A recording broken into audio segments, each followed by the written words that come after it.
Now, stand for it.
Be seated for the arrival of the excuses for why this session is not about continuing to build the Lee that you can plainly see right there under the shelf here on the edge of the workspace. Yeah, it's right there.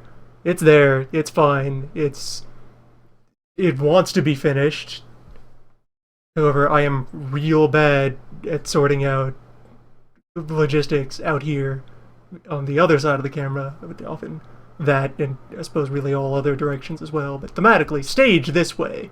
Over here, this guy does not bother to go out and get vital supplies for completing the decoration of the Lee. So that has remained in a state of almost done. That has kind of held up mini building for a while, so in recognition of... That's a poor choice, but by way of apology for this holding up the lines because I am bad at it, I'm instead going to jump said lines and do something else, which the very astute among you could already read right there in the corner of the video, and like in the words above or below the video, depending on whether you're watching the stream or the YouTube or either in any sort of like third-party wrapper that's rearranging the metadata. Bird! We're making a bird. Bird time. Bird, here we go. 1/72nd scale. Camel bird. Let's get to it.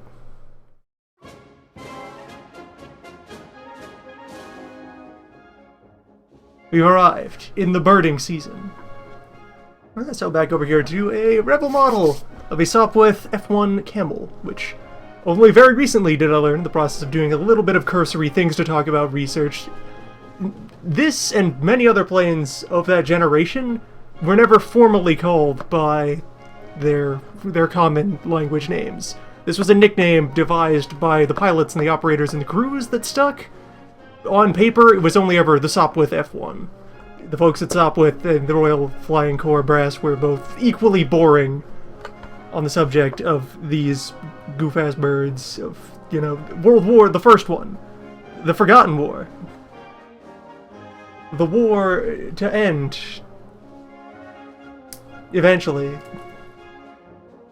The war to end any day now when we finally figure out the riddle of Trench and just break through. What this thing did to earn the Camel nickname. Let me just examine the box here and see if any of the art properly showcases it. Let's see, maybe it'll be more clear on the actual model. Alright, so if you look up at the front here, it gets the nickname, because if you look here where the guns are, right up there, this little structure here, this little lump, that was new. Previous planes that had forward-facing guns anywhere near the pilot did not have, well, actually, previous planes didn't have their guns near the pilot because this was a technological problem that had to be solved in order to make this safe or useful. So this was new technology, and so this little lump here was a new novelty of this plane. So they called it the Camel, because it has a hump. But with a gun.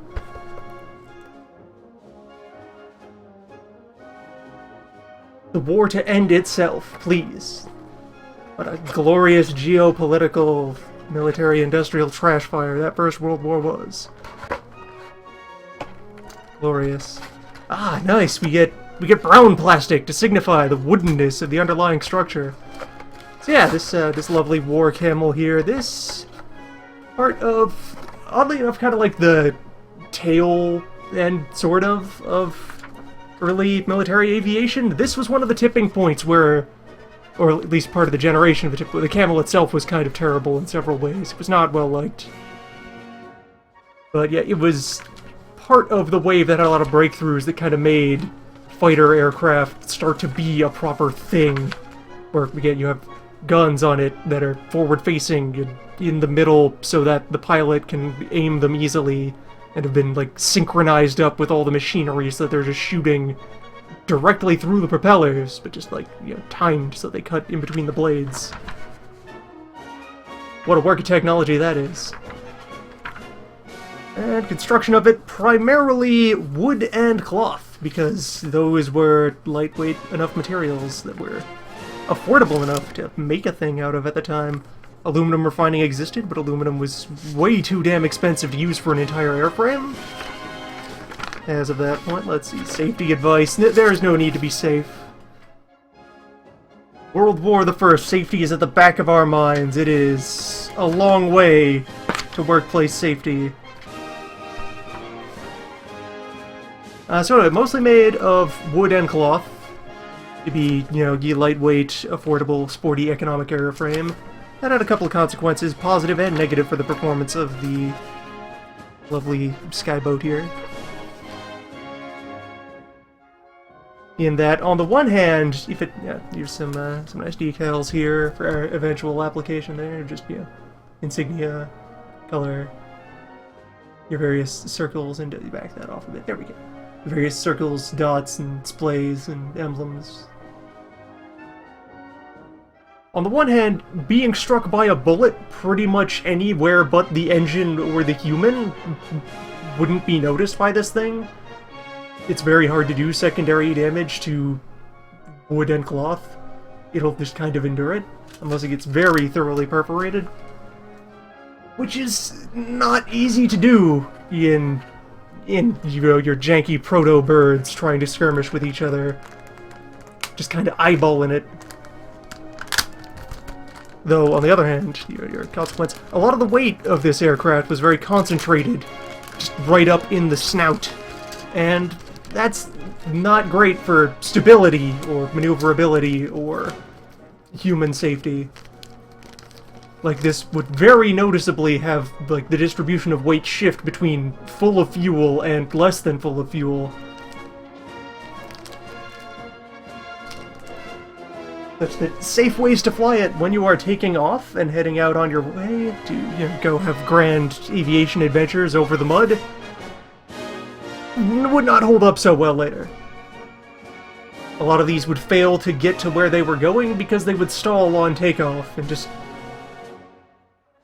not even be able to get started due to distribution problems and load, and then trying to maneuver it when most of the weight is clustered up in the nose. And a lot of the airfoils on the, or like the control surfaces on this thing aren't yet articulated, or barely articulated.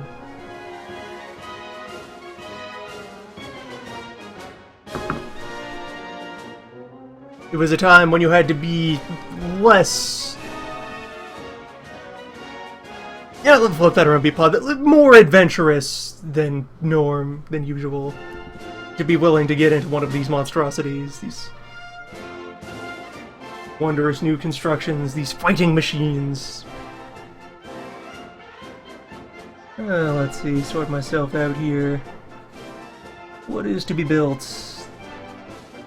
As a relatively small model, this is also going to probably be a very quick build that will then quickly enter into decoration phase, and then itself get held up in indecision hell as I debate over what am I going to do with it. Do I have a joke to tell with the camel or not? We'll see.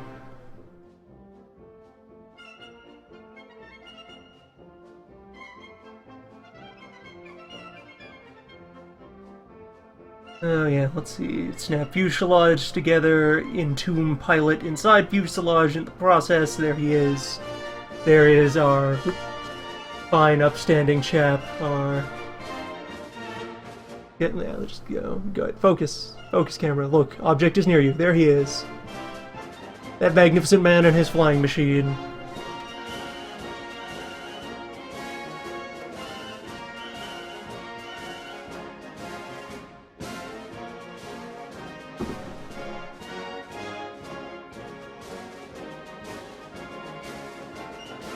Yeah, fuselage, pilot, those are together, append guns and tail gear, then apply lower wing and connecting structures, then apply upper wing, then various bits of assembling, engine, gear, so forth.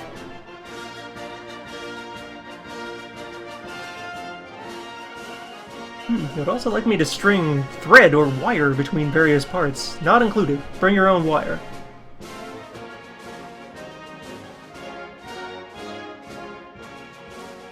Planes with rigging. Let's get our body snapped out of here. Our lovely aeroframe.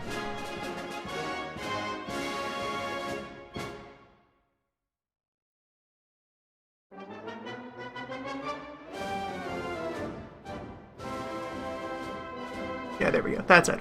Side with, you know, more man-sized hole in it. That's the upward direction.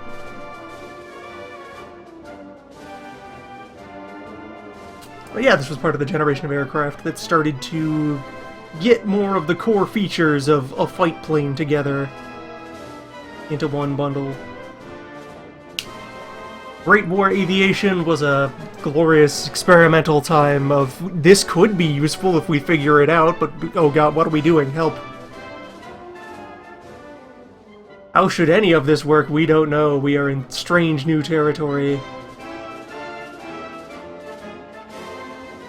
Like, air combat wasn't even something anyone planned to do from the outset. The natural role that everyone recognized immediately that aircraft could be good for was just reconnaissance, information gathering.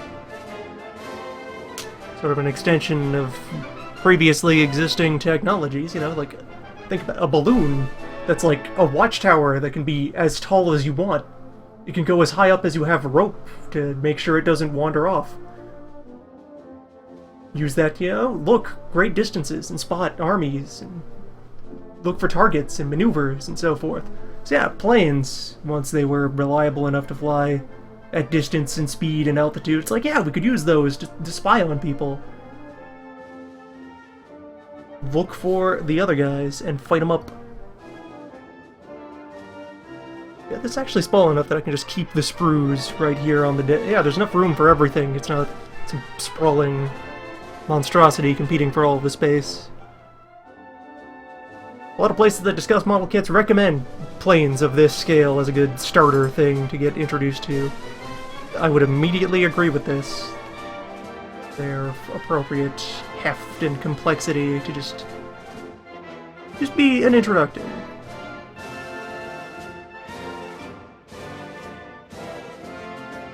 Just get your feet wet in the sky.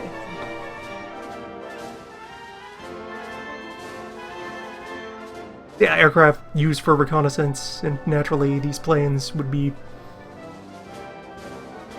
heading out from both sides of the battlefield, you know, look at stuff and then go home, and they didn't need to be particularly... There was no pressing need to arm or armor them, because what artillery was designed to shoot up? Nothing. Nobody. There didn't exist any of the techniques or tools for anti-aircraft fire, so they could just kind of tool about. But they could see each other, and they could despise each other, and gesture rudely at each other, and eventually start, like, smuggling rocks and grenades onto the planes to throw at each other. Just, yes, there's that chap from the other side. Yep, Jerry's up in the sky as well today. Well, I brought my gun. And so you have people just, like, taking handguns and shooting at each other from planes as though they were on horseback. And then eventually that manages to propagate through ye chains of command and supply and design and theory and culture to be like, wait, what if we gave the plane the gun? What if we built it to fight?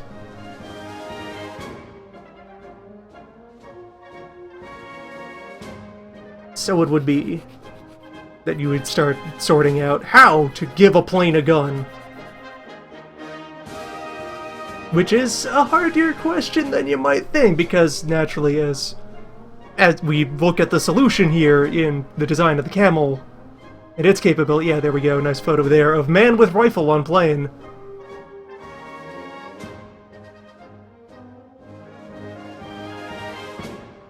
Because, yeah, like, okay, so the guy flying the plane has to focus on flying the plane. They would often have a co-pilot or an engineer or other, you know, associate in the back who might have hands free to do something else, so there's one thought, but then you're, like, shooting sideways out of a plane at another plane. That's never going to work. You need volume of fire to reliably hit a plane with a gun. Yeah, sky ranges, eyeballing it, etc., etc. So, okay, we need to put a machine gun on the plane. But a machine gun is a bit larger, heftier piece of equipment. It needs to be, like, stabilized and cooled and fed ammunition and so forth. So it has to be actually, like, built into the frame and then operated remotely by, you know, some manner of mechanical trigger. But where are you going to put it that you can safely fire and not hit any of the sensitive bits of your own plane and cause damage to yourself? So, like, guns on prior generations of aircraft, and some others of the same generation that had different design considerations to worry about, you would try to mount the guns either out on the wings, which caused its own problems because now you're spreading weight farther out onto, you know, thin, flexible bits of plane, stringing out the machinery to support them, and so forth. So that's not great, and very importantly, you're putting the guns farther and farther away from where your pilot's eyes and brain are, so it makes it harder for them to try and target things. So one of the other options that gets used is to mount them instead on top of the upper wings. Is this the upper wing? Or, no, that's the lower one. That has notches. There we go, this one's the top wing. But yeah, so like you would mount your guns here, so they'd be on the center line and vaguely correspond with what the pilot is actually seeing, but they're still offset. You need to, like, angle them and create all kinds of design assumptions about where you want the bullets to converge, and that creates just more and more narrowing of case. Yeah, there we go, there's one with the gun mounted above the pilot. So it's still not great. Ideally, you'd want the gun just right there so the pilot can look across the gun through its sights and line them up and shoot things with his gun.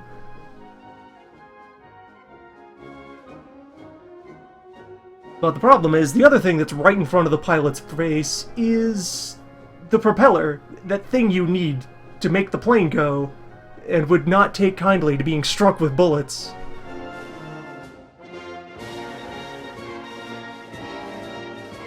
And the necessary response to, let me get some tape where I had several of tape sitting around here. Here we go. There's a tape. Good, hefty, weighty tape. So, yes, the solution that needs to be worked out and is implemented on the Camel and some other planes of the generation, naturally, on either side of the aircraft manufacturing.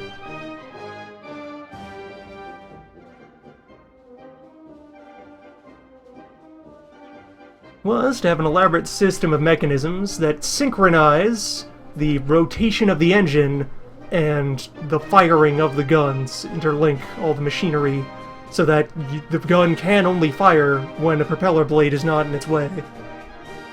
And having that all, timed and tuned sharply enough that you can just know that, just keep spinning, just keep firing, and these will sort each other out.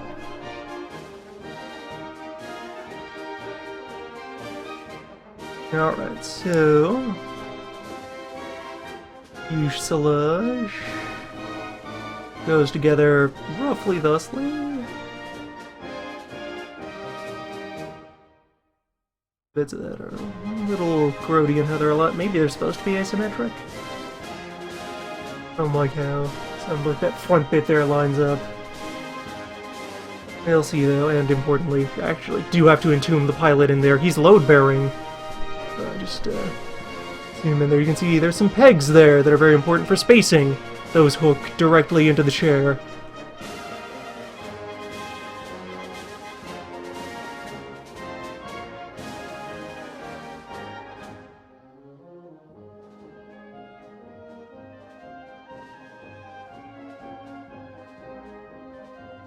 Although, actually, wait, do I have... Huh, I was wrong. The larger gap is actually for the gear. The smaller gap is the man gap. There we go, that's where he rests in, just comfortably. Cross-section, there's the one human operating the plane.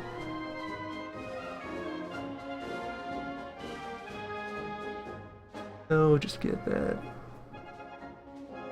little pilot lining up. Love the necessary bits, just to be sure they all fit. Hey. There.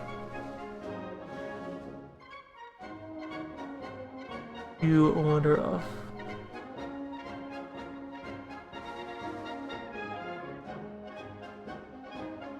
There we go, that's looking a little cleaner. Alright, yeah, there we go, there's a click. There's that good noise that means that... I wonder if I could just leave him freely waggling in between, or if he's actually necessary to hold the structure together. Should I adhere him, or just leave him free to head bob? Model building questions. Suppose, yeah, the chair itself is a part of this piece, so I'll glue the chair back. Open season on finding weird, janky, early military aviation.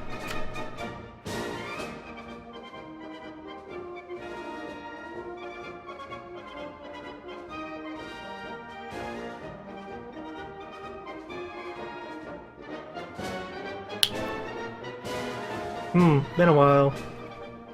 The adhesive tube had very thoroughly managed to fuse itself shut. Look at all that. All that residual gunk trapped in there in the lid. Solidified cement.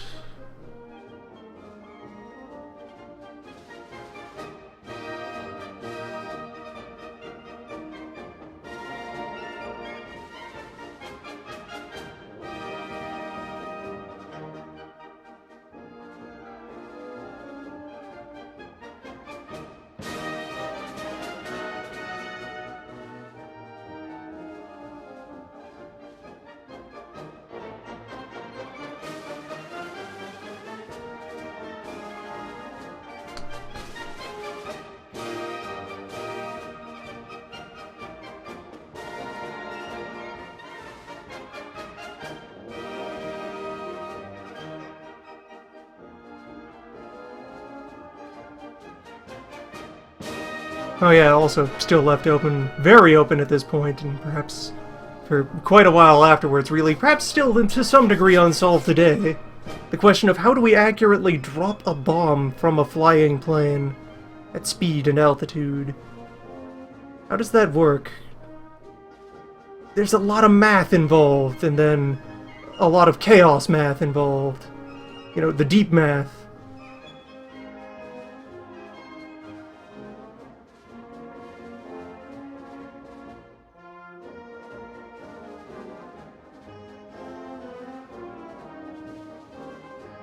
Sure, you can sit in the lab and you can talk about what you think should happen when you throw an object from another object in motion, but once it leaves your hands, it's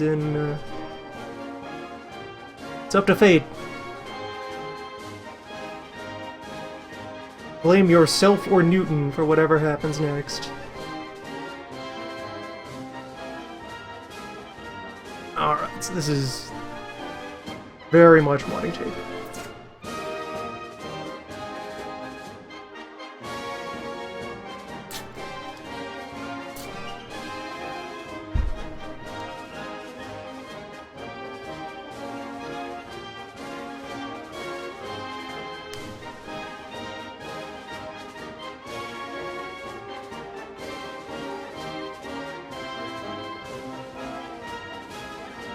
That is amazing. That is an image I've never seen before. That's ingenious technology.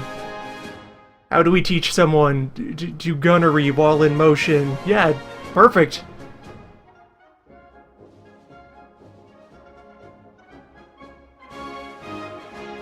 Truly, science, marvelous.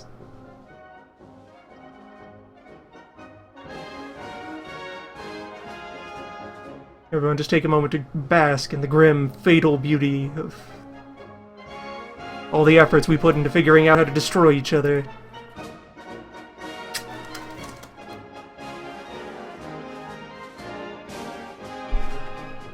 Ah, roller coasters. That's how you train pilots. That's how you get ready to defend the nation.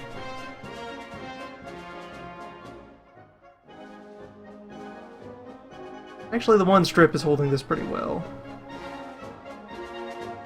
Alright. You get saved for later. There we go, phase 1, fuselage and human trapped therein.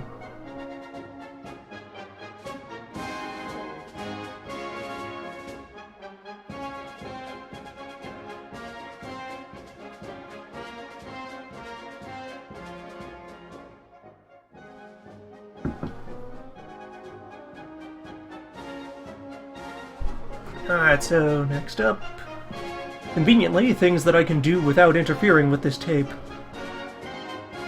As if I'd planned it all along, it's out of the way of the next things I need to install. Let's see.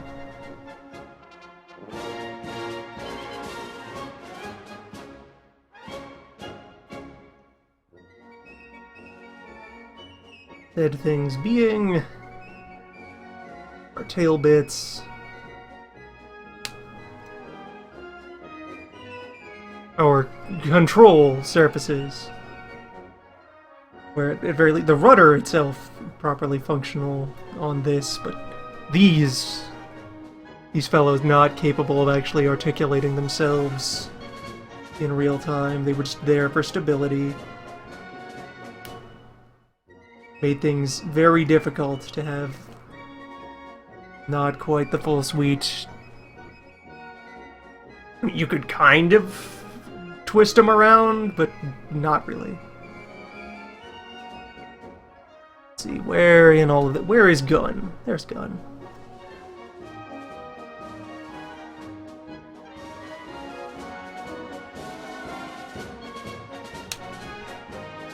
Yes, there we go. Just a little array of two. What are?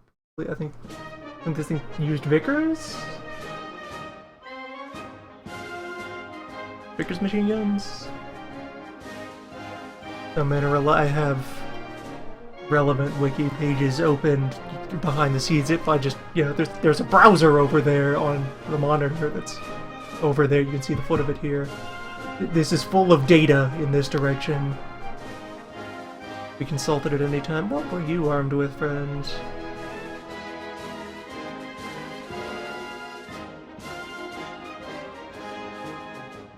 Yeah, two 7.7mm Vickers guns.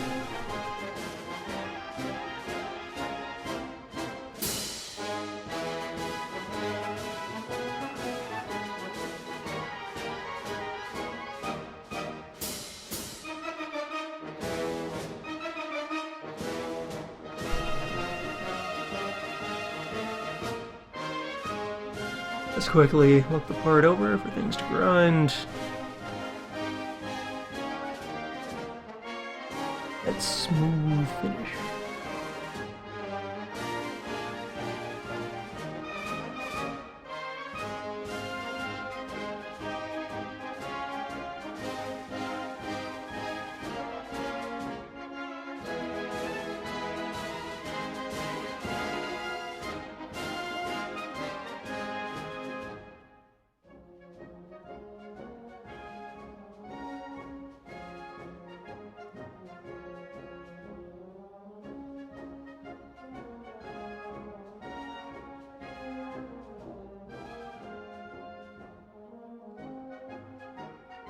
Alright, so... not sure about which side of this thing is up, since it's... kind of symmetrical. I suppose the more finished side is the up one.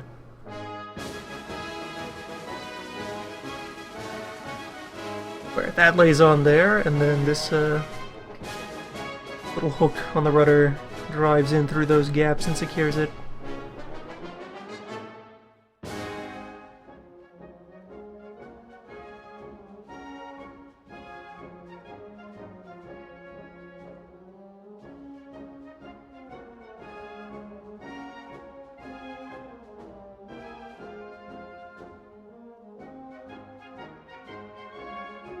Or at least should. It is perhaps intended to do that. That fits on, perhaps a bit too tightly. I may have to go and grind that down to make it fit better. Get this on there directly.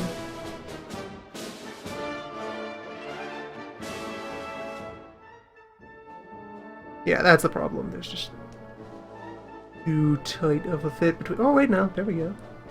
That works. And then I can just append all of that as a single unit. There we go! Look, a plane! Has wing, has, you know, upwing. Slap an engine on her, it'll fly. To victory!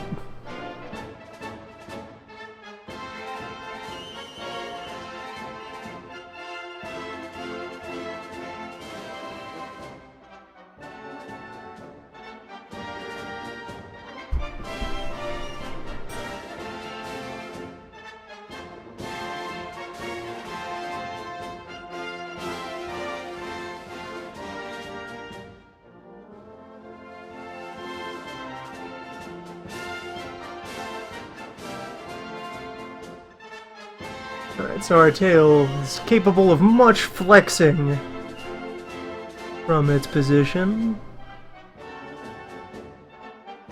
And I'm alright with that decoratively, I just want to be sure that it sets into like a good, proper, clean-looking neutral position.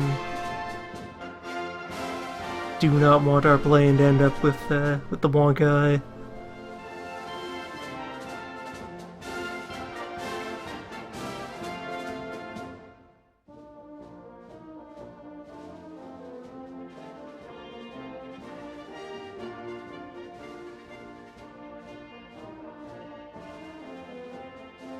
Be sure that everything ends up just about square. And experience the damned paradox that is trying to align things in 3 dimensions at the same time.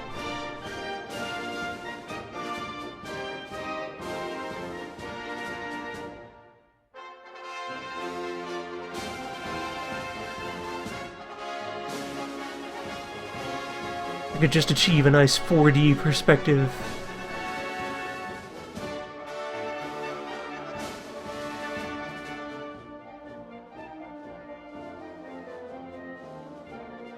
Not rely on any of these damn projections and slices that are fundamental to the math of how one can perceive the world.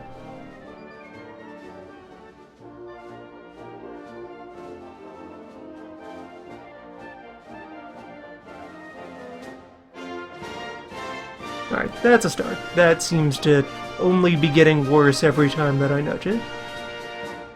Which I suppose is how one could define correct?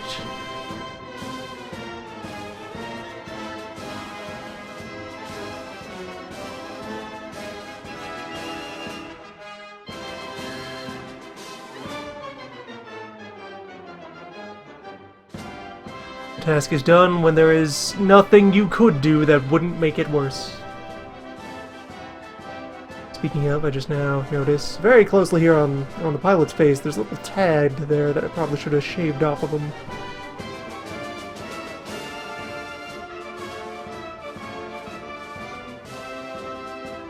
Got himself a fearsome wedge.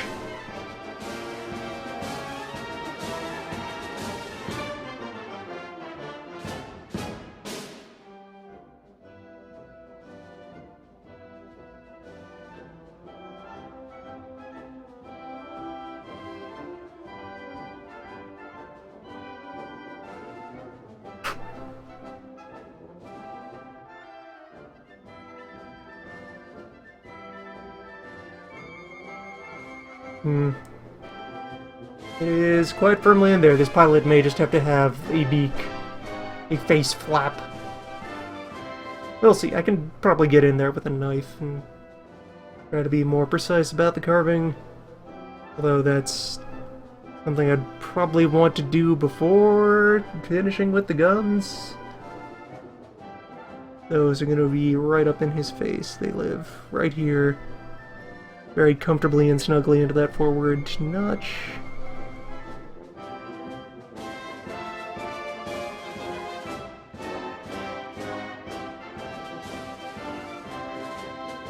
That leaves enough space that if I'm willing to bother getting all surgical with the crafting knife, that's as much space as anything. Forward to victory. And there was already a little bit of adhesive in there from assembling the frame. Well, here's some more.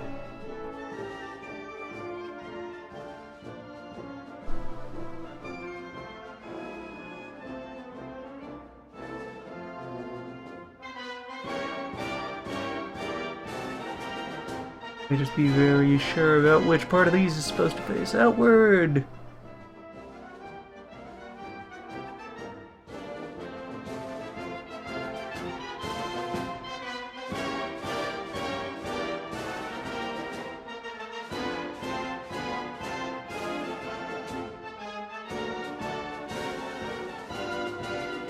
There we go. Just seat you rightly, and there we go. Look, now it has surfaces, it has an operator, it has a weapon. War machine. Cutting edge fighting technology. Surely this will break the stalemate.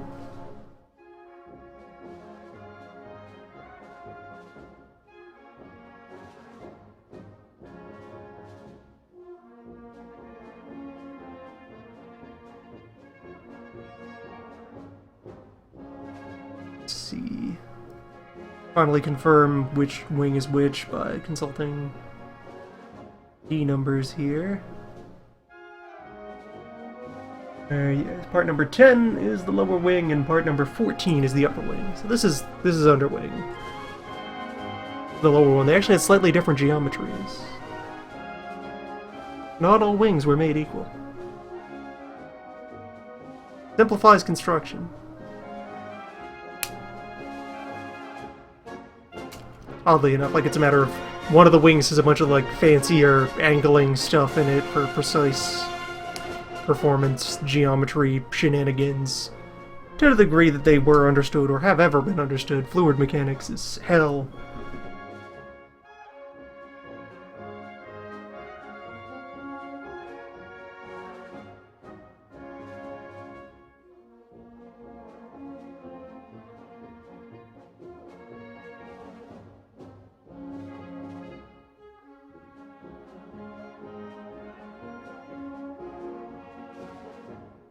But yeah, one of them has a bunch of fancy extra geometry where the other is more simple.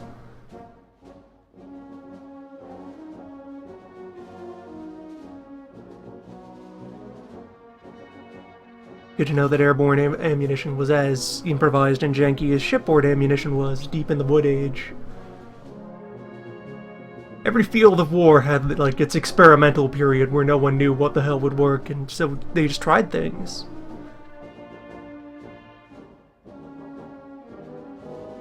Just do whatever feels right and see if people die.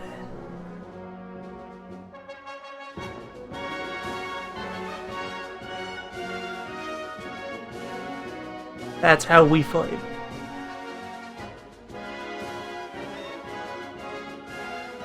And let's see, 11, 12, and both 13s. Those are these lovely frame bits here. Those are connective tissue that'll link lower wing to upper wing. Lower wing itself slotting into the airframe right there. And yeah, aligning quite cleanly in that respect. Let's just go ahead and get you initiated. With the size of this model and the pace it's been going, we may have just all the building done in a single session. Unprecedented levels of productivity.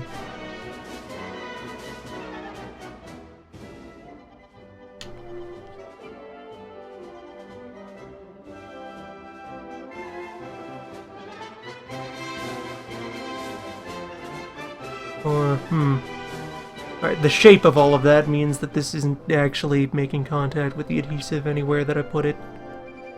Weird how that works out. Guess I just glop on more. Will solidify eventually. Oh, the one thing that might interrupt the excellent pace that's been going here is this session is also occurring as winter is upon me, so throwing open the windows to more heavily ventilate the room is less of an option.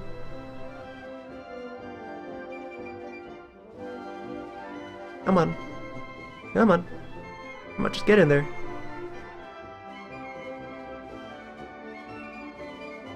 Mount, and are you even in contact? Do you even plane? What a weird spot we have here.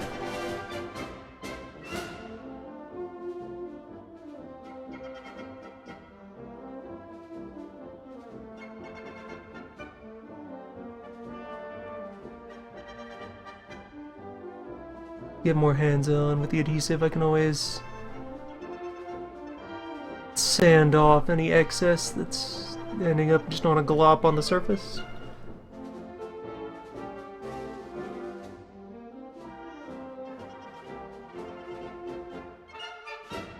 And a use for other strip of tape.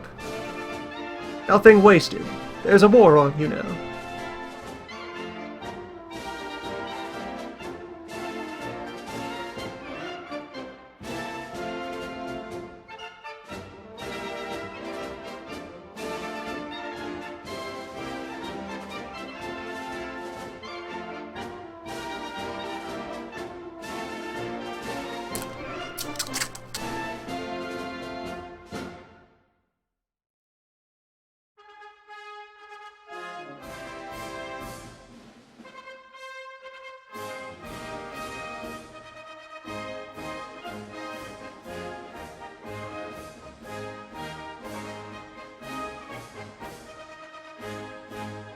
Interesting, incidentally, bit of military history trivia. Apparently a lot of scrap metal that was collected as part of, you know, war material drives wound up unused and, like, was noticeably unneeded. You could actually get, like the programs generated more metal than they could feasibly put to use in the facilities that they had.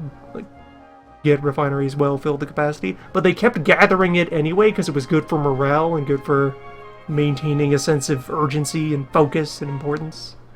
It was good optics to get people to keep, you know, cutting up old fences and railings and handing in their old pots and pans. Let everyone feel like they're doing their part. But then, naturally, it meant that after the war, they had this big old pile of scrap metal that allegedly had already been used to build fighting machines.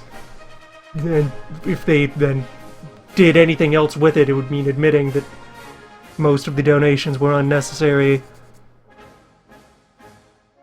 So it wound up just kind of disappeared.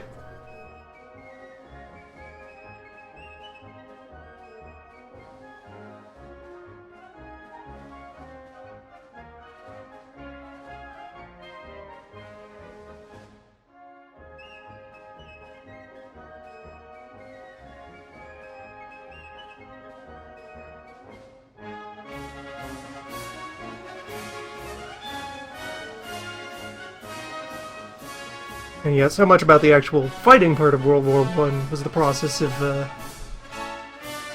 people needing to reinvent fighting in response to new technologies. And that was actually like a really important part of it. Like, as much as whole new fighting machines like airplanes and, you know, the first tanks get a lot of credit and attention, and okay, these frame bits are very thin, I should knife them out instead of clipping them out. Here we go, knife.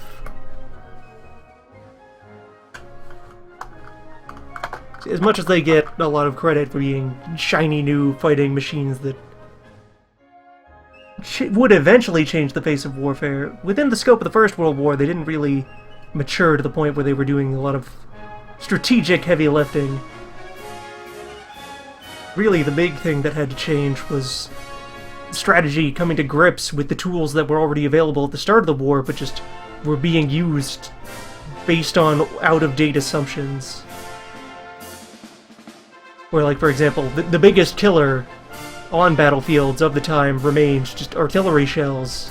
Just cannon is extremely good at fighting people. However, in the times before the First World War, artillery was mostly used as a direct fire weapon, positioned close to infantry that it was supporting and intended to just be able to see and shoot at whatever formations it was bombarding, and that very quickly, aggressively became not a good idea in World War I, because rifles had become accurate enough that if you let a cannon get within sight of a block of riflemen, your crew would die, and then the gun would be useless. So instead, the same cannons would be getting themselves angled up and used for indirect fire, which meant they could now strike things from much greater distance and just kind of hammer away at stuff with impunity. And that was an important part of what cemented the stalemate for a while. Bombardments. Oh, yeah, alright, good. That didn't fly off into the void. There's one of them. That's number 11. Now we cut out number 12. And a lot of the evolution of tactics and strategy over the course of the war was trying to discover how you were supposed to use artillery now that they were so powerful, and in the new environment where they had to survive.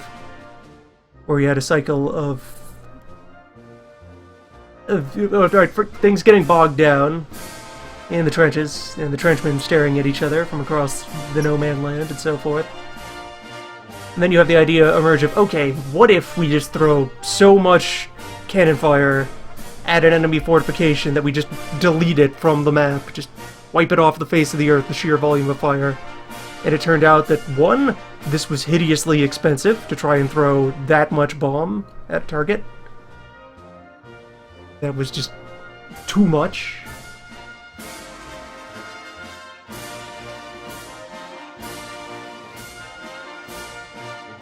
So yeah, it would take like weeks of continuous fire in order to be reasonably confident that you would say cleared a field of barbed wire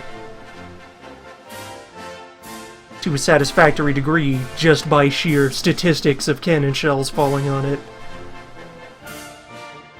And the other important thing is that if a battlefield, like an enemy position, spends weeks under fire by artillery. Yeah, for the first little while of that, there's going to be guys getting caught out in the field and getting hit with things and reduced to pulp and goo. But then after that initial period, everyone will have either died or moved to shelter, from which further bombardment doesn't get much incremental return in terms of disabling enemy forces. They just, they dig in and they hole up and they wait until the shells are done falling, and once the barrage is over, they come back out of the shelters and are still vaguely ready to fight. Like, you've mucked up a lot of the earthworks and the trenches and the wire and so forth, but those were already getting built in many nested layers, where when the front trenches are under fire, you move back to the second trench and wait until the trench is safe, and then you move back up your interconnected networks of layers of trench. And so the thing was that a lot of this effort was in fact being wasted. And the important revelation that then emerged out of that eventually, the important thing for artillery to do was to coordinate tightly with when you wanted to launch your attacks. Bombing a target for weeks and then afterwards silencing the guns and marching was useless. Whereas bombing the enemy a little bit to get them kind of shaken up and get their heads down, then having your guys move up while the barrage is still happening, and having the barrage continue to happen and slowly creep forward deeper into the enemy as they react, and having all the necessary command and control and logistics and infrastructure to get me to brandish this very sharp crafting scalpel around while it's still in my hand, and I'm not even looking at it, I'm looking at the screen and the chat and the plastic joyous things those are. But anyway, getting all of that coordinated made yourself into a terribly effective fighting machine that could actually make progress and gain ground. It was the need to solve that core puzzle of coordinating a combined army that was the most important part of breaking the stalemate, of which armored vehicles and birds were powerful supplements, but not carrying the weight of the heart of what was going on as far as innovations. Also looking at here, hey, we got a little bomb rack. Because while this was a fighter primarily, it was also used for some ground support. Couple of bombs.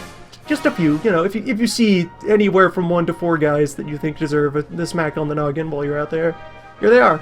Just stick a quartet.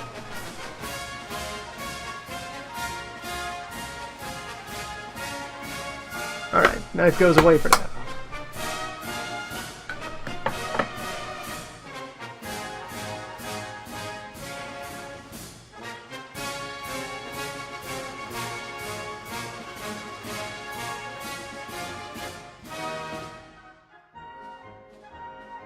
And yes, all the various armies figure out their own gimmick barrage timings in order to appropriately shake up and fake out the enemy.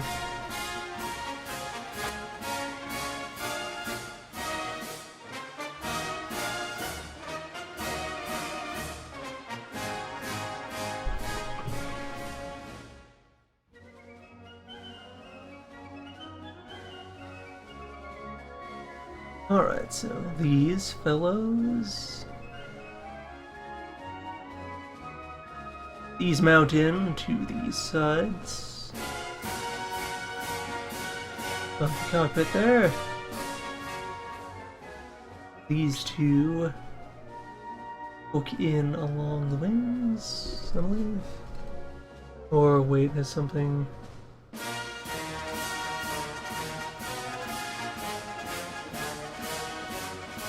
These are in fact the wrong parts. These ones. These are the landing gear.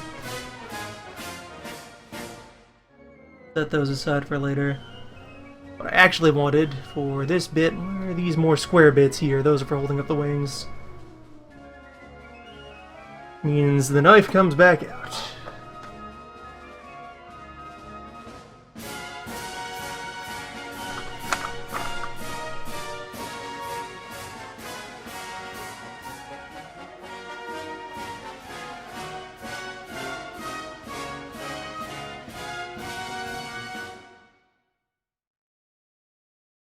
in delicate pieces and seeing that they have, like, crud on the side of them that you'd rather clean off. But damn, that fine line between removing the cruft and destroying the part.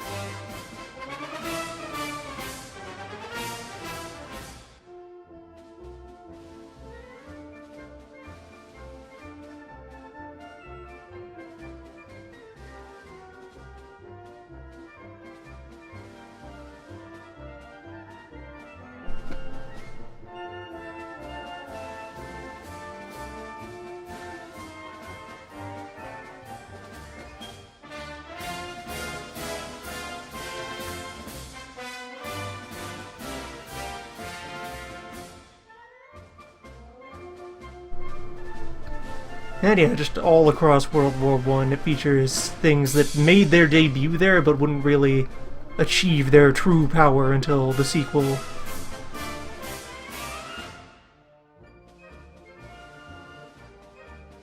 Like, oddly enough, despite the eventual struggle that would occur between, you know, Old Guard and New Blood, in naval stuff, the Navy was actually pretty quick to adopt aircraft in a support and utility role, because what a bird is real good for is recon, and one of the biggest challenges that a fleet at sea has is trying to find the other fleet so they can fight, or not fight, as befits the situation. The ocean is very large, and boats, while large on human scales, are nothing to the size of the ocean. Trying to fight another boat when you do not have radar or satellites or a lot of the time communication intercepts of enemy radios to let you know where things are scheduled to be, or like triangulate positions of things. In the absence of those, it's a lot of dumb luck trying to find other boats and then actually group together and have a shootout. Like the Battle of Jutland, the like one big major standoff engagement between German and English warships, started kind of by accident. Like, both fleets had like a forward fast scouting force whose job was to find the enemy so that the big ships could then close in and do the fight. Both of them spotted the same, like, neutral civilian ship. It was like a Danish fishing boat or something. They both scouting teams happened to spot this same Danish boat and be like, is that them? Should we check? It might be them. Let's go get it and let's see. Just get the jump on it. And then in both of them at the same time trying to close in on the same false contact, found each other, and then the fight starts.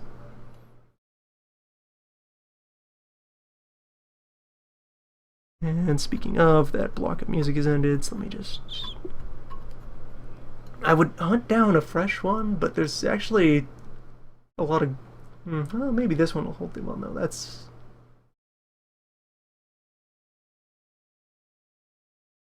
Yeah, let's just loop this one.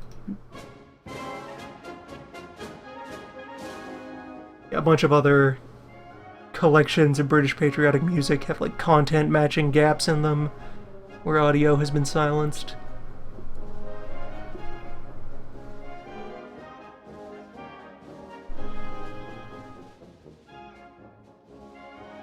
And yeah, so very quickly, despite the Navy long run being reluctant to adopt plane as a primary weapon, we're very happy to use planes as a support thing. There is actually the phantom image you can see behind the chat capture there. That's a flock of camels on the deck of HMS Furious. I think it was Furious, getting ready to do a raid on a Zeppelin hangar.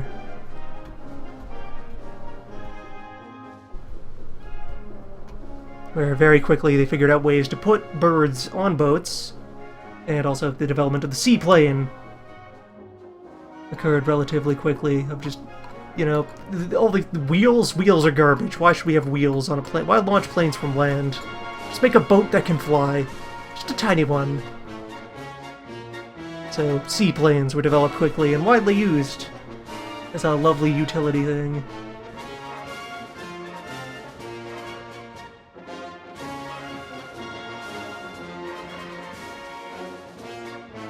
And then it just took gradual time and effort and investment for larger carriers of larger, stronger planes to emerge and become, you know, powerful, dominant naval weapons. And recall that for a long time that was in fact reasonable. Like, first-generation planes, you know, were pretty janky. And assumptions about how useful a carrier would be as a weapon largely grow out of that early technology. It's kind of a recurring thing across military history and tech, and across the gap between the two world wars, you have a bunch of new gizmos appear and get a bit of an initial shakedown, and people decide, they build a sense of how much they're worth and what they're good for based on that early performance, and then the technologies change in the intervening 20 years more radically than anyone expected. And some people successfully reassess how things have changed, and others are a bit slower on the uptake. If you look at tanks as they existed in the First World War, it would be reasonable to suppose, yeah, this is an infantry support weapon and can't do much else. It's fat, it's slow, it's awkward, it bogs down easily. It can go about as fast as the guys walking next to it, and that's all we can ask of it.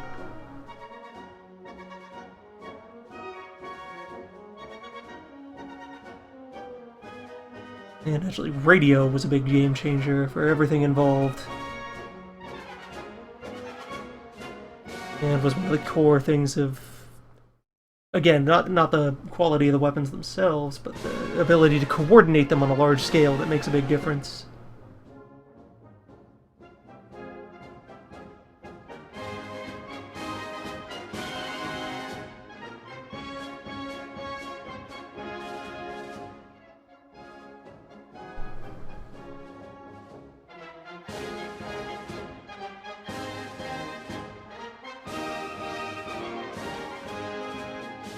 A good weapon wins a fight. A good plan wins a war.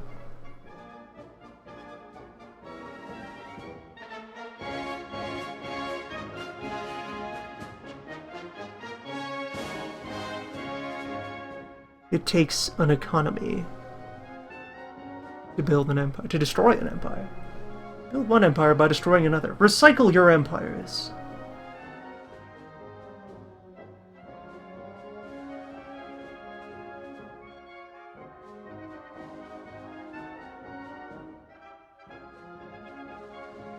Alright, these are going to be tricky to deal with. You know, how am I going to keep them upright until I actually have the other part to jam in on the receiving side?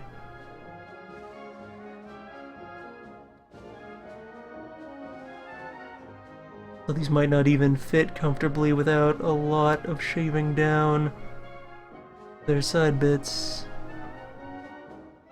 They need to remove their cruft first. Which is unfortunate because I've now already dampened both sides of that one, and alright, I'm committed. We can only go forward. There is no stopping this machine. Unless the engine stalls, or, you know, a light breeze flips it, or the fuel balance is off, or the pilot sneezes.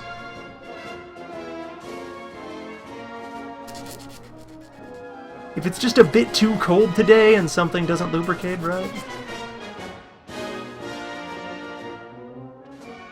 Alright, there are in fact many things that stop this machine.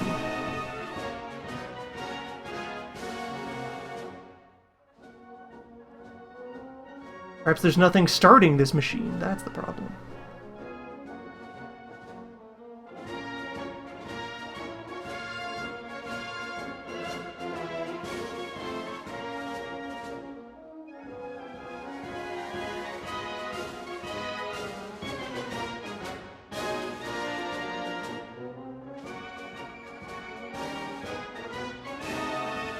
Right there. That one's standing up much better. Maybe if I just bite the bullet, grind you down a little.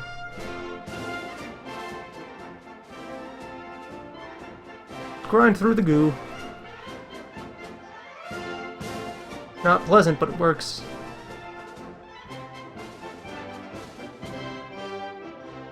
In some ways it works better because the presence of the goo will soften the plastic while it's liquid.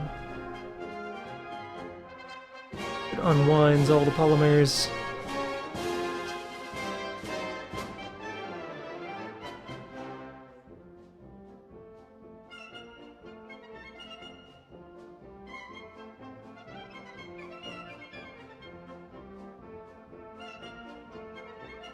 There we go. We're flying half an aircraft.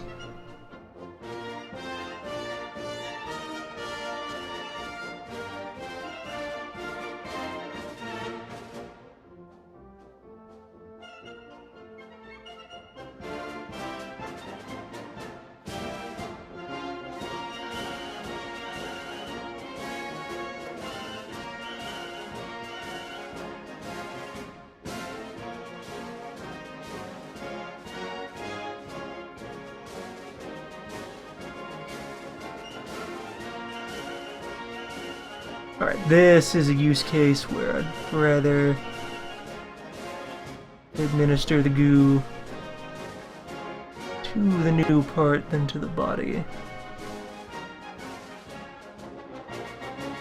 Let's see if I can quickly sponge and extract that gunk before it causes problems.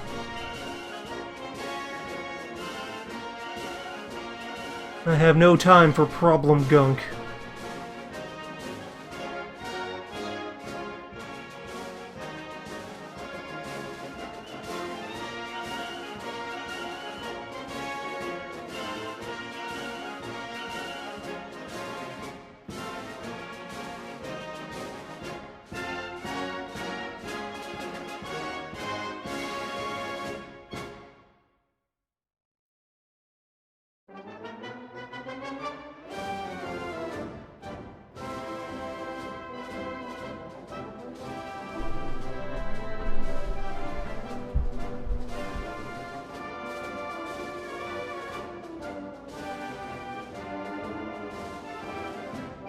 Looking vaguely correct.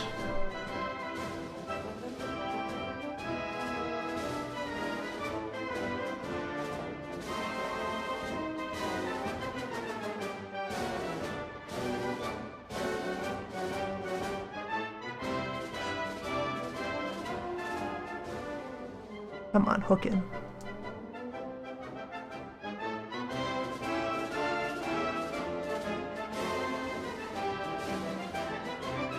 Don't be that part that refuses to seat properly. There we go, let's let the camera give me a new perspective on that. These are lining up, ish.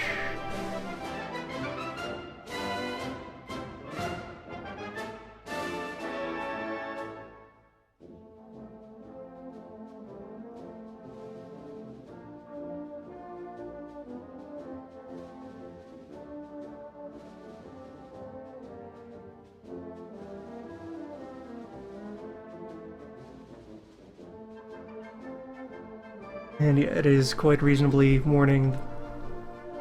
These are bits that should be taped down and left secure, possibly to rest for a while.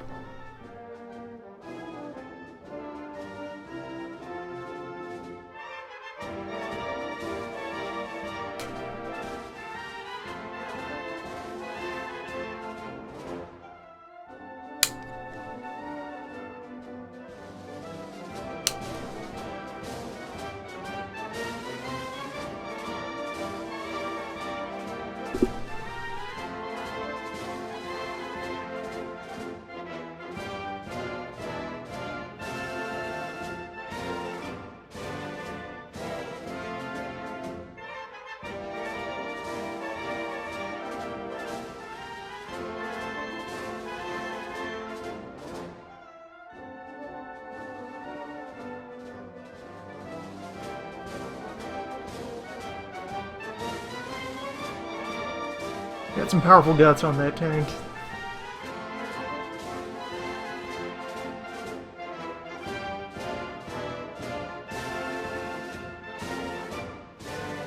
It's an important thing to remember about military technology history. A lot of new technology does not get greeted with open arms and enthusiasm. Some of that is just, you know, stubbornness and inertia and entrenchment of old ideas. A fair portion of that is that new technology is often kinda trash. It's not done yet. Weird, janky, experimental, we don't know what we're doing yet. Technologies. It's innovative as hell. You come back in 20 years when you've knocked all the bugs out. This could change the face of warfare, eventually. Let me know when you can build 5,000 of them at a reasonable cost.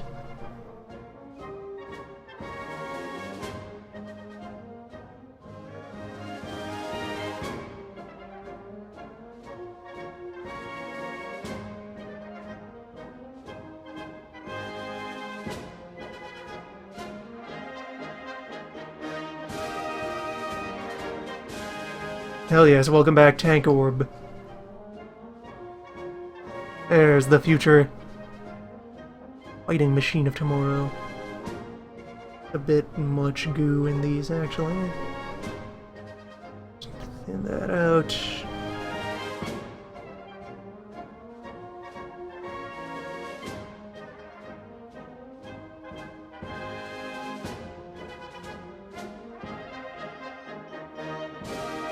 Now this is going to be delicate, like, in the long form. This upper wing here just only rests on these 4 struts. That's it. That's what holds the whole thing together.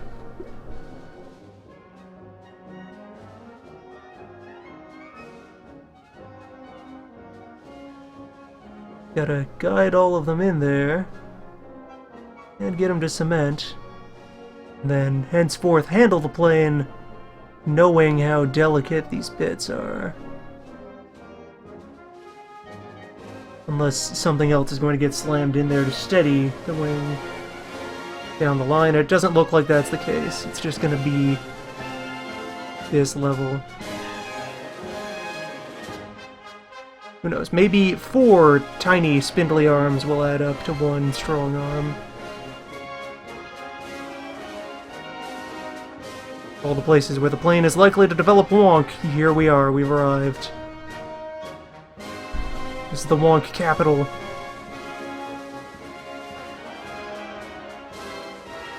Yeah, flip you over and just slather you with goo.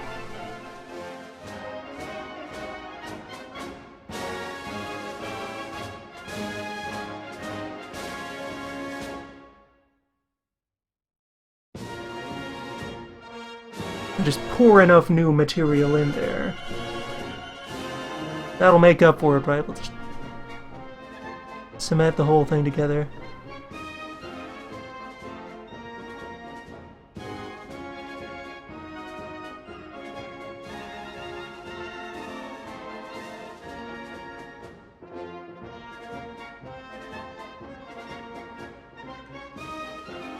Remember, when talking about experimental technologies of the past, you have hindsight. You can filter out the one that eventually worked. And forget about all the insane competing ideas that were part of the cloud at the time.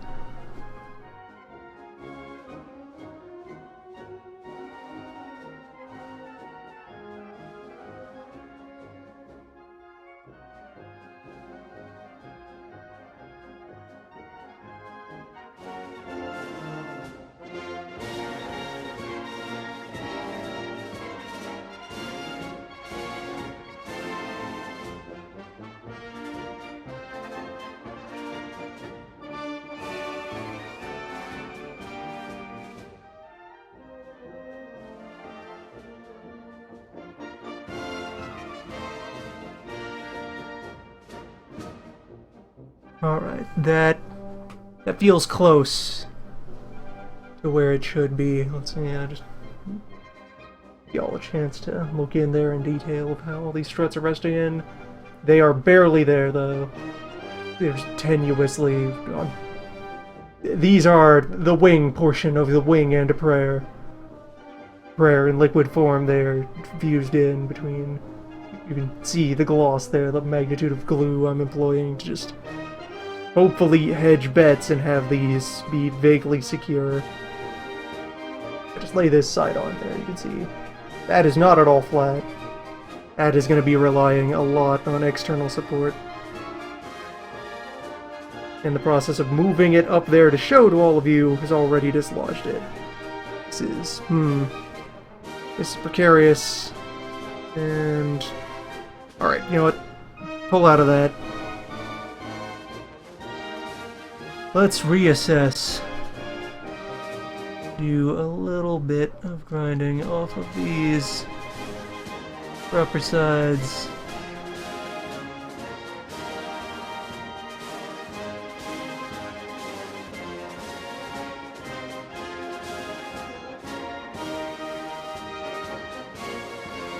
See if we can make them fit more snugly.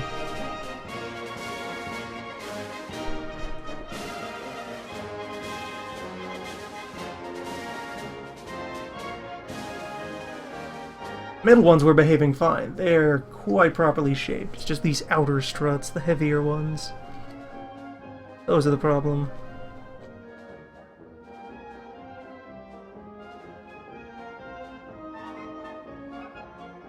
They need a firm attitude adjustment.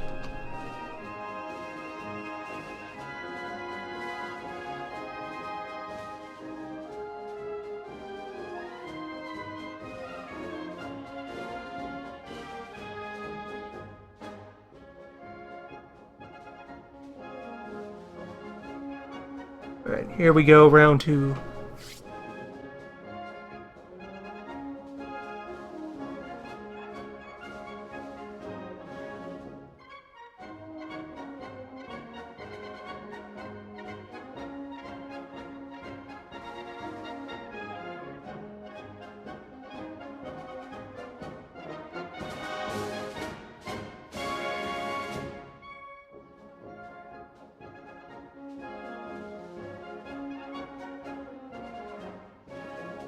Alright, now try to seat and stabilize this plane at 4 points of contact simultaneously.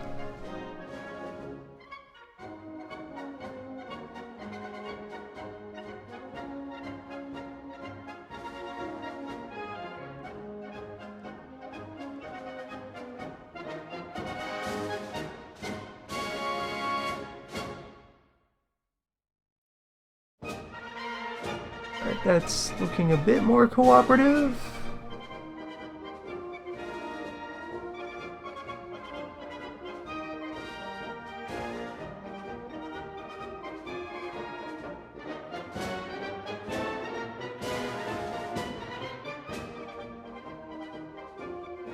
Gonna put that down.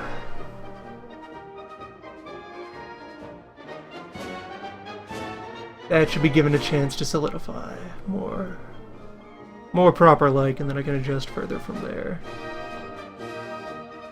Okay, as I immediately start picking at it.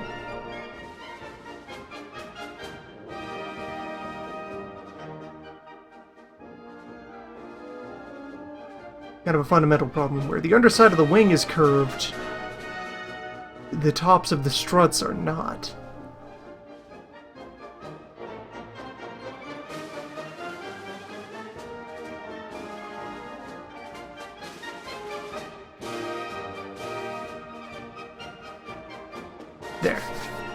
There's the close enough. We've declared tolerance. We can distract ourselves with building some other components here. Engines, landing gear. Things to make the plane go and stop, as needed. Don't worry about lift, we sort out lift later.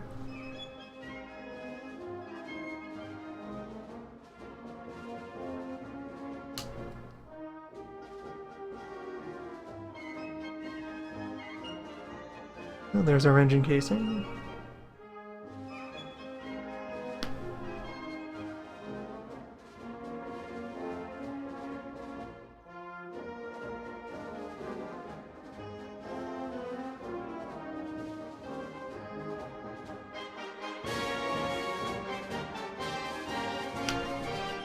And there's our prop.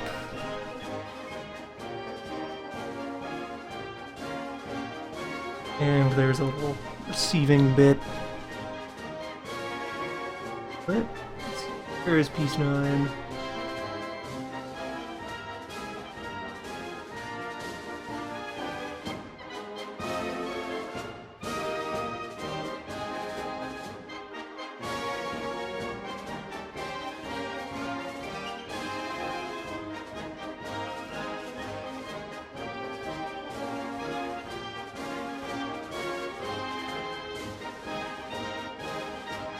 Always the difficulty when you start getting down into these parts that are just structural bits that don't look like anything.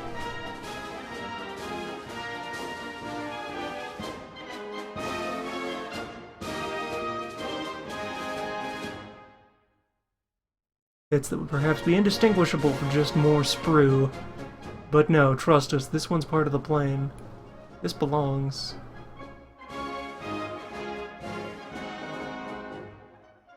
This sprue, all I have left is piece number 20, the bombs. It must be over here.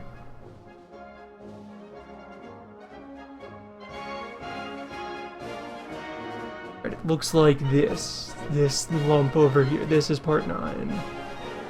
That is the cap that the propeller is going to hook into. It not be adhered to, because it will be left to rotate freely.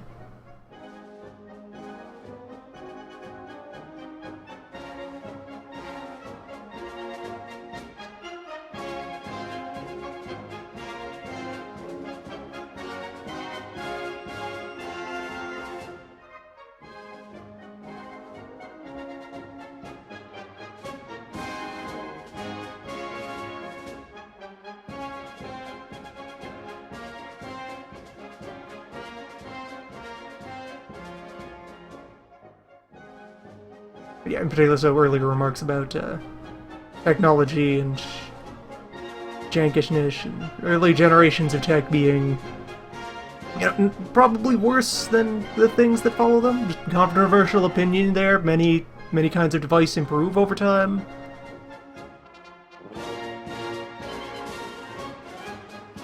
That, you know, the supporting technologies, engines and airframes and other such things that existed from which to build, or try to build planes, circa Great War, were not capable of much. You just didn't have the necessary density of power in a 1917 internal combustion engine that'd be able to get out of something made instead in, 1930. A lot of radical changes occurred for all the necessary bits that suddenly a lot more became possible to do in the air.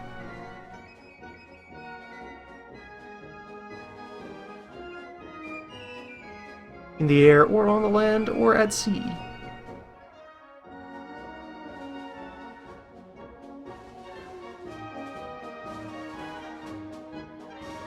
Like, man, we'd be able to pull off all kinds of maneuvers if you can get a tank up to 30 kilometers an hour. If.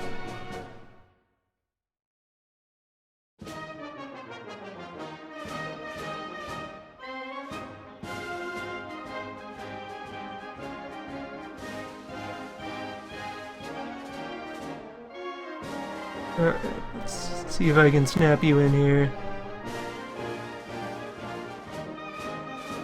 Come on, prop. Prop, just seat in there. Yeah, it's got a grip. What if plane were bigger? What if plane were bigger? What are you gonna make that out of? Mithril?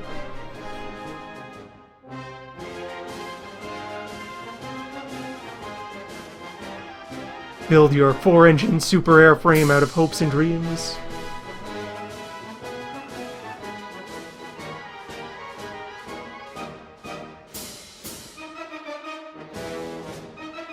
Yes, good, the war tubas.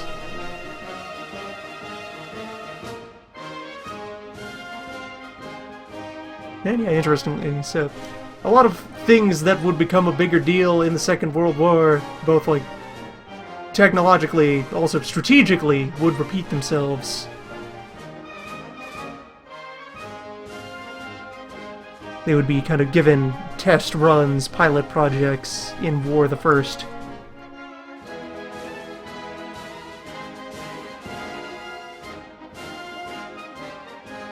For example, air raids over the island.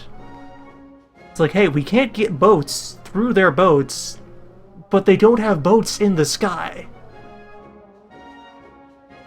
As soon as it was capable, as soon as either of them were capable, both British and German air forces were trying to raid each other's airspace and harass and probe and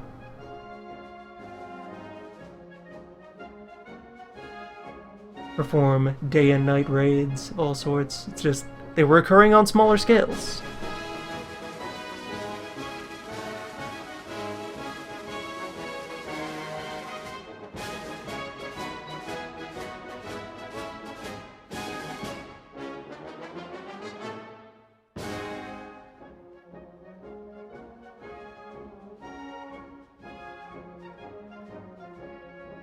Where I kind of vaguely started to mention earlier. No, there were some planes that still maintained reasons to have other kind of weapon configurations. In ye Great War era aircraft. One of which was another Sopwith product that was designed specifically for night fighting.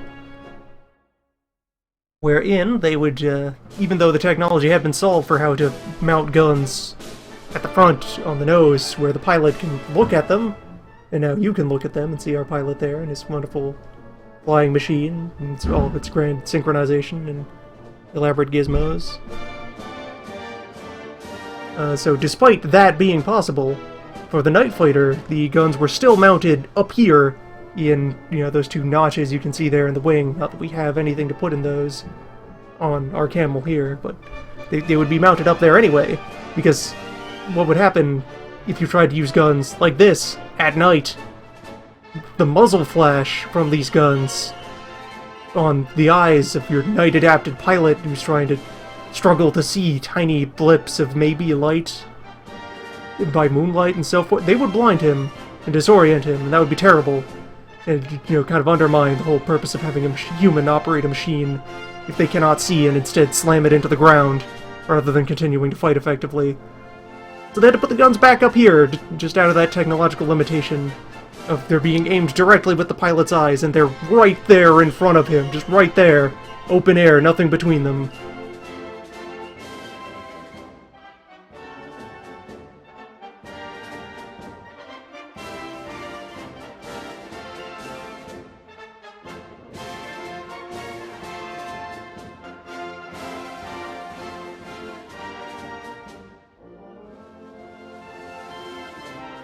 Yeah, the pilot there is ideally something that I maybe would have considered trying to paint before assembling the entirety of the model. That's a challenge, though. That's just how I've been doing things. Someday I might find a thing that I decorate before building it, but who knows. That's not this day, and not this tiny man who is trapped there now, entombed forever inside the Camel. He is still kind of vaguely accessible from several angles. Maybe I can get at him. I mean, there's that groove in the wing is there to provide space for him to climb in and out. Perhaps likewise a brush will be able to gain access.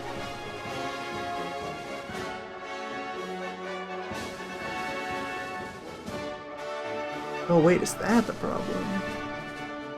I look in and I notice now that my under wing, bit of a gap there. Maybe it's not quite seated as far up as it should be. Perhaps I've placed it at a rude angle. Let me go take a look. Drill down. Let's inspect this. More careful, like. What if I just wedge you up there? That spot. How well does everything else agree then?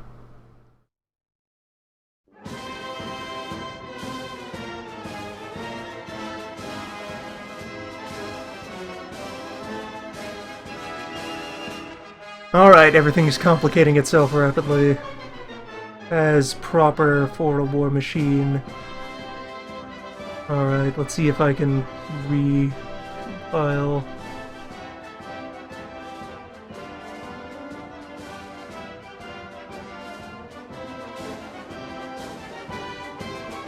Fundamental puzzle and paradox of assembling. Need all these geometries to align just right.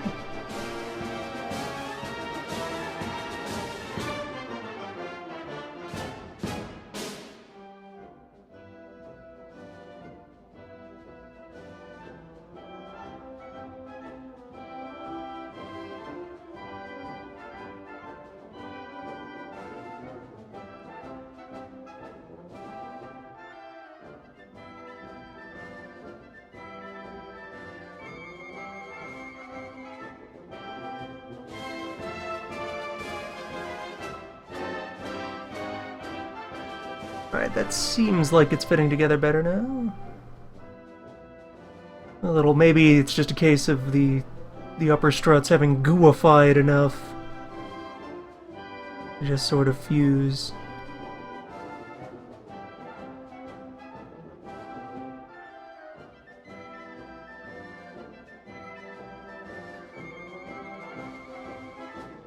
Definitely some misalignment there. You can see from the overhead view that one wing is a little slipped out of place.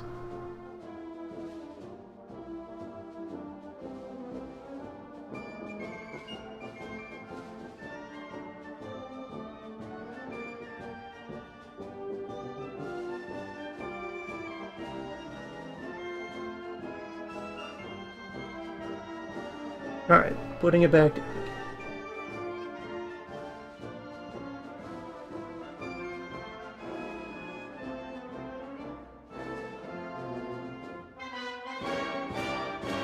Alright, let's go ahead and assemble the gear. Even if we're not going to be able to safely attach the gear, probably. I don't want to nudge this any further. It is in precarious state.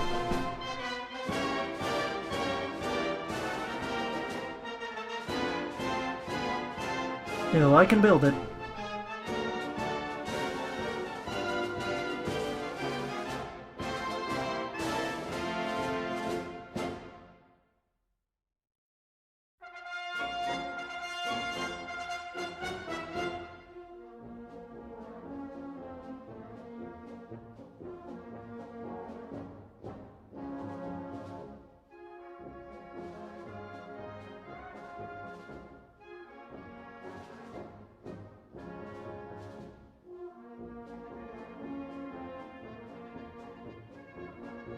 And our wheels are more parts that are going to snap together so they can continue to sort of rotate.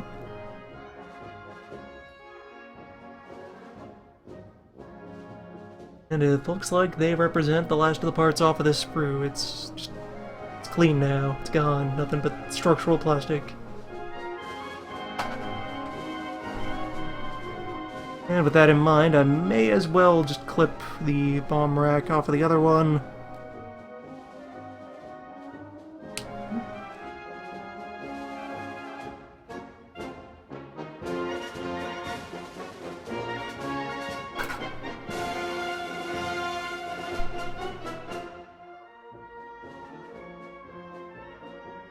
And a little bit of cleaning.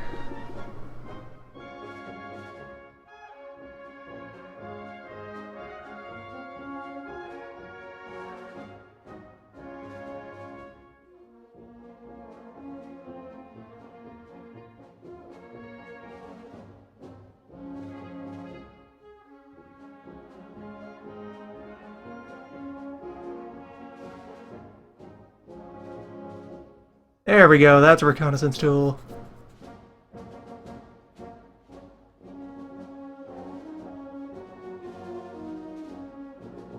That's how we survey the enemy.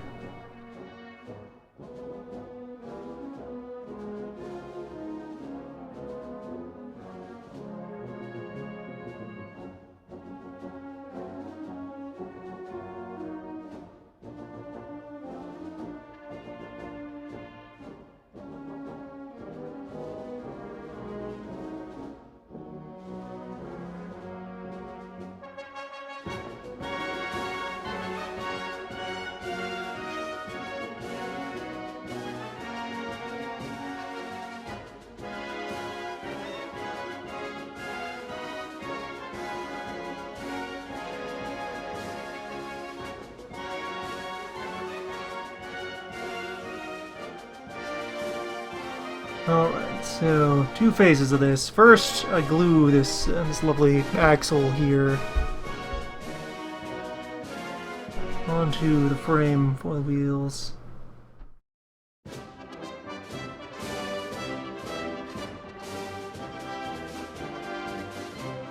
And then after that's had time to settle, only afterwards do we then append the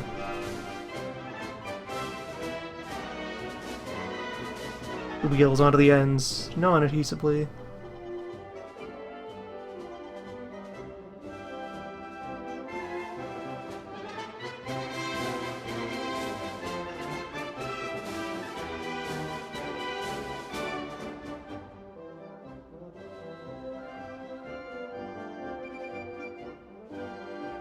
And this time we clean up the struts a bit in advance.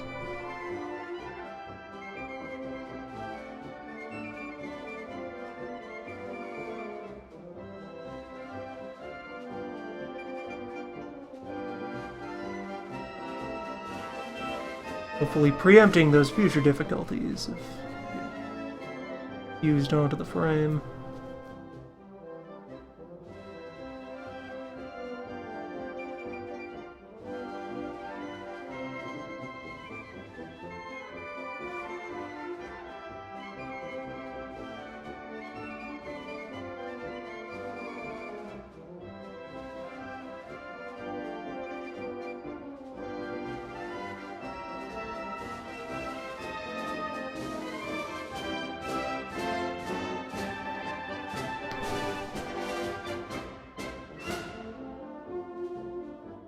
Thing is also supposed to have some directionality to it. You can look in very close here and see that it's got a little bit of a shape to it, because it's in fact, as another piece of this aircraft, it is aerodynamically set up to be, you know, smooth and swoopish in one direction. And so technically there's an orientation it wants to be in. And one I will gladly ignore should become necessary.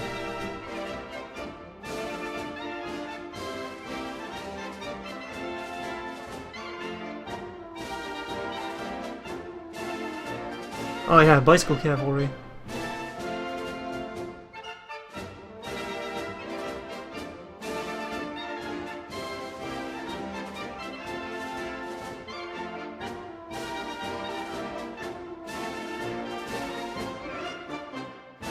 Bicycle's a fine military vehicle.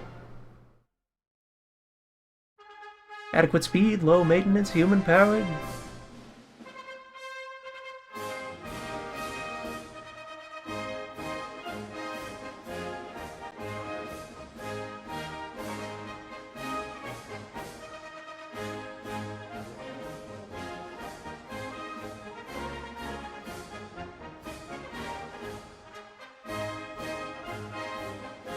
Everything you want or need.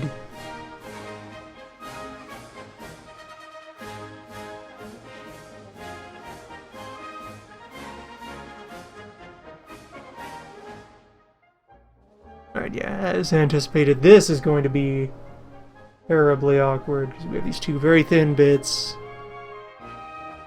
that I now attempt to delicately and firmly fit onto this piece,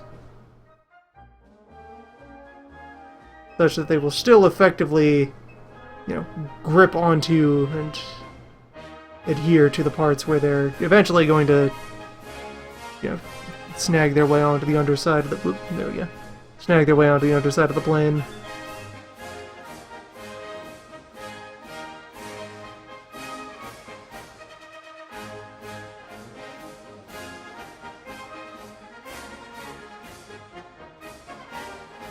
And then, likewise, the bomb rack also snags onto the underside. It's just going to be into the undercarriage of the aircraft.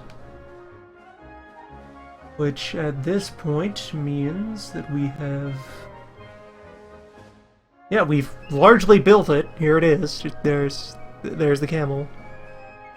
All major load-bearing parts in place, if not necessarily ideally suited.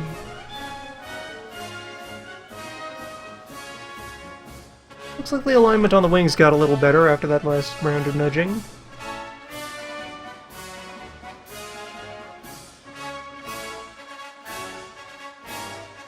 So yeah, for the most part, it's there and needs to dry and set properly before I could feel remotely comfortable throwing any of these remaining bits on, so I think we've had ourselves a session of aero build. Plain, but smaller.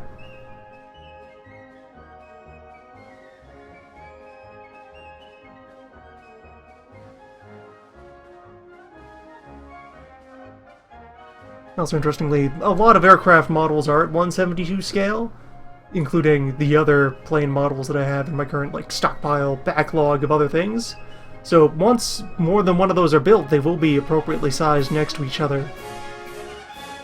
I'll be able to lay this Camel next to my Walrus or my Firefly or my Lancaster, the next of which would be built in a later project to be decided by some manner of council of privileged insiders who've taken necessary measures to become enfranchised.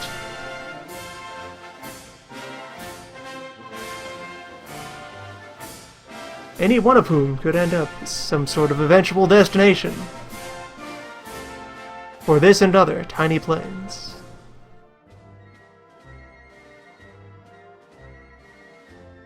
Sopwith, but small. Small with.